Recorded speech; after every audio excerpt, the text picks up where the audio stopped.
जय मां मसाणी। आप सभी साधक मित्रों का मेरे चैनल में हार्दिक स्वागत है। साधक मित्रों, आज मैं आपको 2 तारीख को यानी 2 फरवरी को गुप्त नवरात्रि चालू हो रही है, तो उनसे संबंधित आपको कुछ जानकारी दूंगा और एक साधना भी बताऊंगा। देखिए, ये जो गुप्त नवरात्रि होती है, इसमें आप गुप्त शक्तियों को जागृत कर सकते हो। यानी ज़्यादातर इसमें वाम मार्गी जो शक्तियाँ होती है, जैसे डाकिनी साधना हो गई, प्रेतनी हो गई, भूतनी हो गई, दैत्य साधना हो गई, ठीक है। इस प्रकार से अघोर साधना हो गई, शमशान साधना हो गई, ठीक है। तो इसी प्रकार से आप ऐसी साधनाओं को आप जागृत कर सकते हो। ज़्यादातर ये नवरात्रि गुप्त रखी जाती थी, लेकिन अभी क्या है कि लोगों को इसके बारे में जागरूकता आई है और ये लोग इसमें इन समय में साधना भी करते हैं, ठीक है। इसमें आप देवी शक्ति के कोई भी उग्र रूप की भी साधना कर सकते हो। ज़्यादातर तामसिक साधनाओं का भी इसमें लोग साधना करते हैं जागरूक करने के लिए, अपने मन की इच्छाओं की पूर्ति करने के लिए ऐसी साधना करते रहते हैं। ऐसी एक साधना है जिसे कामेश्वरी भूतनी साधना कहा जाता है, मैं आपको बताऊंगा। ये साधना सिर्फ आपको 12,000 जाप करने से ये साधना सिद्ध हो जाती है, ठीक है।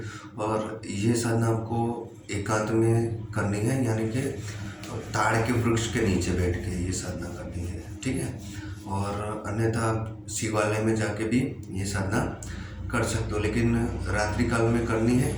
और मित्र, इसमें चौकी और वो सब आपको फर्जियत लगाना पड़ेगा, यानी चौकी मंत्र भी चाहिएगा, गुरु मंत्र भी चाहिएगा, अन्यथा आपको ये साधना से नुकसान भी हो सकता है। क्योंकि ये तामसिक साधना है तो वो तुरंत आपके वश में नहीं आएगी, यानी थोड़ा बहुत साधक की परीक्षा भी इसमें होती है। तो साधक को थोड़ा सावचेत रहना है और अपने गुरु से पूर्णतः से जानकारी लेकर ही ये साधना करनी है, ठीक है।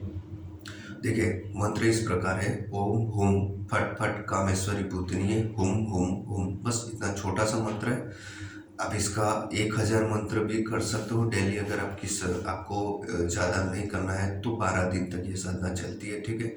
इसमें आपको एक विशेष प्रकार का भोग लगाना पड़ता है, वो भी मैं आपको बताऊंगा। मैं आपको मेरा व्हाट्सअप नंबर मैं आपको दूंगा डिस्क्रिप्शन बॉक्स में, और साथ ही साथ ये मंत्र भी लिख के दे दूंगा, ताकि इसको कंठस्थ करने में और इसका जाप करने में आपको कोई ज़्यादा परेशानी ना हो। लेकिन मैं आप सबसे एक अनुरोध करता हूँ कि कृपा करके ऐसी साधनाएं जो तामसिक साधनाएं, जो वाम मार्गी साधनाएं, जैसे ये भूतनी साधना, मित्र, ये साधना सिद्ध करने से आपको सब कुछ मिल सकता है। हर प्रकार की आपकी मनोकामना कामेश्वरी भूतनी यानी ये देवी सिद्ध कर देती है, यानी आपको हर प्रकार के सुख प्राप्त हो जाते हैं, ठीक है। लेकिन इसका मतलब ये नहीं है कि आप इसको अंधे होके ये साधना करिए। पहले इसके बारे में साधना से, ये छोटी साधना है मित्र, बहुत ही छोटी। ज़्यादातर इसमें अनुष्ठान या ज़्यादा लंबा विधि विधान नहीं करना पड़ता है, छोटी साधना है, लेकिन ये जल्दी शीघ्र भी होती है। क्योंकि इसको 12,000 सिर्फ 12,000 जाप करने से ये साधना सिद्ध हो जाती है और आपके हर कार्य की मनोकामनाओं की पूर्ति होती और करती रहती है ये देवी, ठीक है। लेकिन इसका पूरी तरह से विधि विधान जानने के बाद ही आप ये साधना करिएगा, अन्यथा आपको नुकसान हो सकता है। सिर्फ ये मैं आपको जानकारी के लिए बता रहा हूँ, ताकि आप इसका दुरुपयोग ना करें और आपको कोई परेशानी ना हो।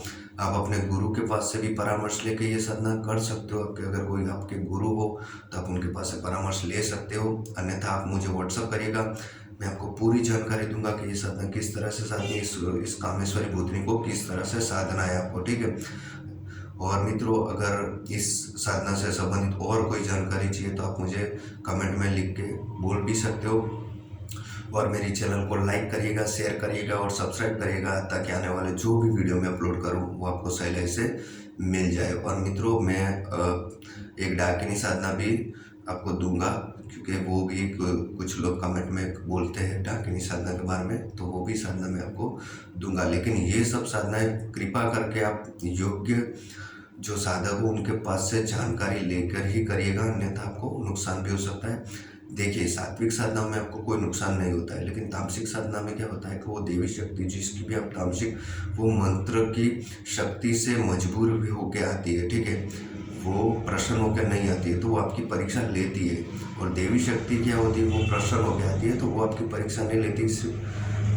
आपकी थोड़ी बहुत परीक्षा लेती है, लेकिन इतनी ज़्यादा वो परेशान नहीं करती है। ठीक है, तो ये फ़र्क है। तो कृपा करके ऐसी तामसिक साधना करने से पहले अपने गुरु से परामर्श ले लीजिएगा, उनके पास से चौकी मंत्र पूरी तरह से ज्ञान अर्जित करके फिर ही ये साधना करिएगा। ठीक है, जय मां वसंत मित्रों।